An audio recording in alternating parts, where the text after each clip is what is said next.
Hello दोस्तों, आज हम जानेंगे व्यष्टि और समष्टि अर्थशास्त्र के बारे में। व्यष्टि और समष्टि अर्थशास्त्र क्या है? ठीक है, तो व्यष्टि और समष्टि अर्थशास्त्र जो है वो आर्थिक विश्लेषण के दो मार्ग हैं। व्यष्टि और समष्टि अर्थशास्त्र क्या है? आर्थिक विश्लेषण के दो मार्ग हैं। आर्थिक विश्लेषण के दो मार्ग हैं। व्यष्टि और अर्थशास्त्र क्या है? आर्थिक विश्लेषण के दो मार्ग हैं। दोस्तों, आज हम जानेंगे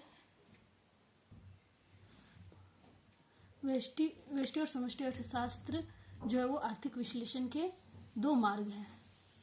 ठीक है, व्यष्टि अर्थशास्त्र क्या है?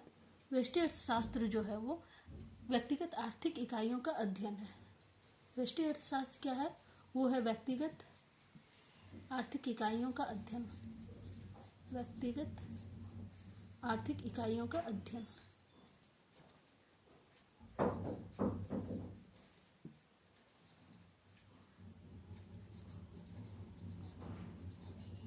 व्यक्तिगत आर्थिक इकाइयों का अध्ययन है, जबकि समष्टि अर्थशास्त्र जो है वो समस्त अर्थव्यवस्था का अध्ययन है। समस्त अर्थव्यवस्था का अध्ययन है। समस्त अर्थव्यवस्था का अध्ययन है। तो दोस्तों,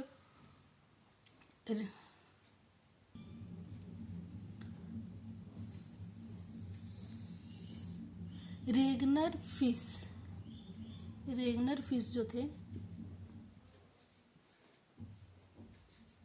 रेगनर फिश पहले व्यक्ति थे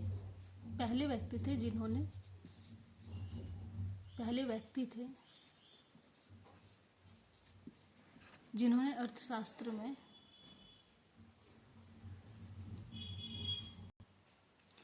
रेगनर फिश जो है वो पहले व्यक्ति थे जिन्होंने अर्थशास्त्र में व्यष्टि और समष्टि शब्द का पहली बार प्रयोग किया था।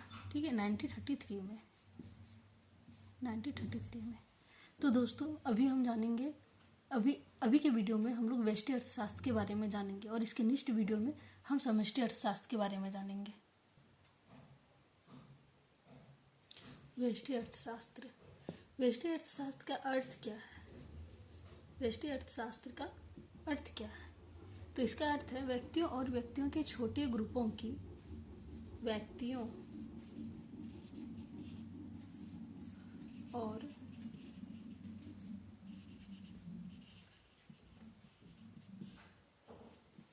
व्यक्तियों के छोटे ग्रुपों की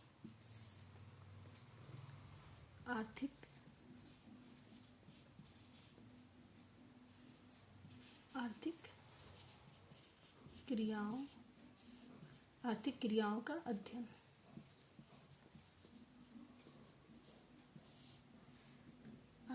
व्यक्तियों के छोटे ग्रुपों की आर्थिक क्रियाओं का अध्ययन क्या है? व्यष्टि अर्थशास्त्र है। क्या है? व्यष्टि अर्थशास्त्र है।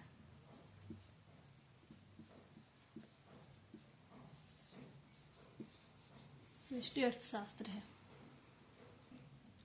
तो दोस्तों, यहाँ पे हम क्या देख रहे हैं कि व्यक्तियों के छोटे ग्रुपों, यानी एक व्यक्ति और व्यक्तियों के छोटे ग्रुप यानी कि कुछ व्यक्तियों का, मान लीजिए ये एक व्यक्ति है, ठीक है, ये एक व्यक्ति है और ये व्यक्ति का छोटा ग्रुप है, ठीक है, ये सब व्यक्ति का छोटा ग्रुप है, ठीक है। तो ये एक व्यक्ति भी आर्थिक क्रिया कर सकता है और इसका छोटा ग्रुप मिला के भी वो अपना आर्थिक क्रिया कर सकता है। जैसे इसको एग्जाम्पल से मान सकते हैं कि मान लीजिए मुकेश अंबानी है, वो अकेले ही वो अपना जो भी वो उनका जो बिजनेस है वो अपना अकेले करते हैं, और कुछ ऐसे छोटे भी रहते हैं, छोटे व्यापारी सब भी रहते हैं, जो कुछ लोग एक समूह बना के, ठीक है, एक समूह बना के जो है वो आर्थिक क्रिया को करते हैं, ठीक है, तो करते हैं। तो इसको जो है दूसरे शब्दों में इसको ये भी कह सकते हैं कि व्यक्तिगत परिवारों, ठीक है, दूसरे शब्दों में इसको ये भी कह सकते हैं कि व्यक्तिगत परिवारों, ठीक है, व्यक्तिगत परिवारों, व्यक्तिगत फर्मों,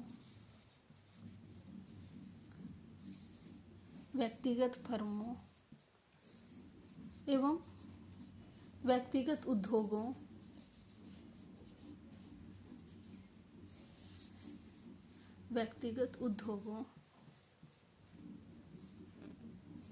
उद्योगों के एक दूसरे के साथ परस्पर संबंध,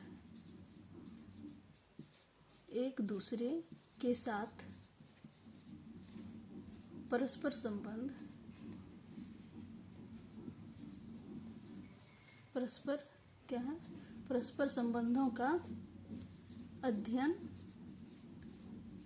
व्यष्टि अर्थशास्त्र है।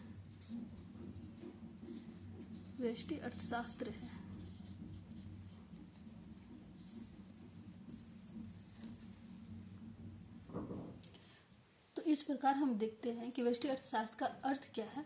व्यक्तियों और व्यक्तियों के छोटे ग्रुपों की आर्थिक क्रियाओं का अध्ययन व्यष्टि अर्थशास्त्र है, या फिर व्यक्तिगत परिवारों, व्यक्तिगत फर्मों एवं व्यक्तिगत उद्योगों के एक दूसरे के साथ परस्पर संबंधों का अध्ययन भी जो है वो क्या है, व्यष्टि अर्थशास्त्र है।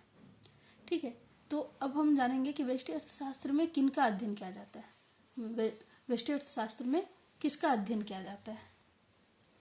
आइए अब हम देखते हैं व्यष्टि अर्थशास्त्र में किसका अध्ययन किया जाता है। ठीक है, व्यष्टि अर्थशास्त्र में किसका अध्ययन किया जाता है। तो व्यष्टि अर्थशास्त्र में हम देखेंगे कि पहला क्या है, विशेष वस्तुओं और सेवाओं के उत्पादन में संसाधनों का आवंटन किस प्रकार किया जाता है। ठीक है, संसाधनों का आवंटन जो है वो किस प्रकार किया जाता है। फिर दूसरा क्या है, इन वस्तुओं और सेवाओं का लोगों में कैसे वितरण किया जाता है। ये जो वस्तु और सेवा है इसको लोगों में कैसे वितरण किया जाता है। ठीक है, कैसे वितरण किया जाता है। फिर तीसरा पॉइंट है, वस्तु और सेवाओं को कितनी दक्षता के साथ, ठीक है, कितनी दक्षता के साथ लोगों में वितरण किया जाता है। ठीक है, लोगों में वितरण किया जाता है।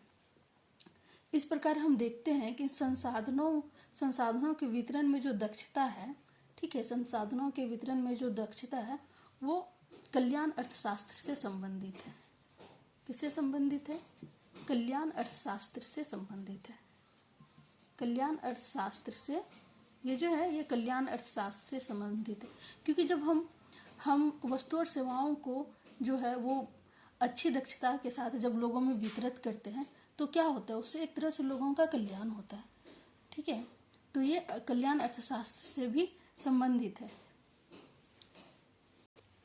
इस प्रकार हम देखते हैं कि व्यष्टि अर्थशास्त्र में जो है किसका अध्ययन इसमें शामिल हो जाता है।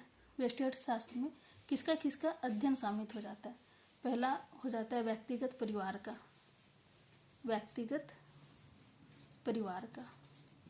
ठीक है। दूसरा हो जाता है फर्म और उद्योग के सिद्धांत का, फर्म एवं उद्योग के सिद्धांत का। तीसरा इसमें क्या हो जाता है, उत्पादन सिद्धांत। तीसरा क्या हो जाता है इसमें, उत्पादन सिद्धांत। ठीक है, तीसरा इसमें उत्पादन का सिद्धांत हो जाता है। चौथा इसमें क्या हो जाता है, कीमत सिद्धांत। ठीक है, कीमत सिद्धांत। और पांचवा इसमें क्या हो जाता है, कल्याण सिद्धांत।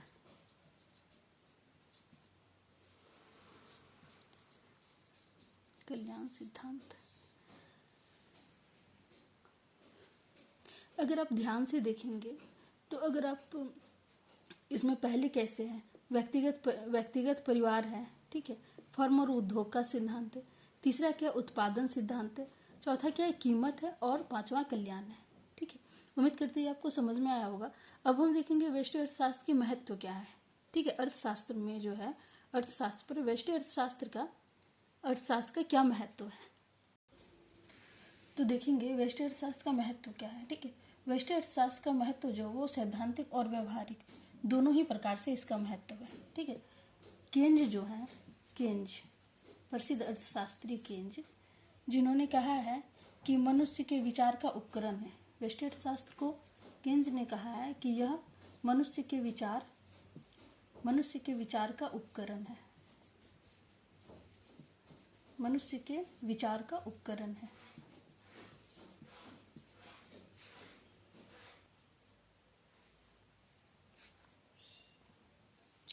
अब हम देखते हैं व्यष्टि अर्थशास्त्र की सीमाएं क्या है। ठीक है, तो व्यष्टि अर्थशास्त्र की सीमाएं हैं, यह अर्थव्यवस्था में पूर्ण रोजगार की अवास्तविक मान्यता पर आधारित है।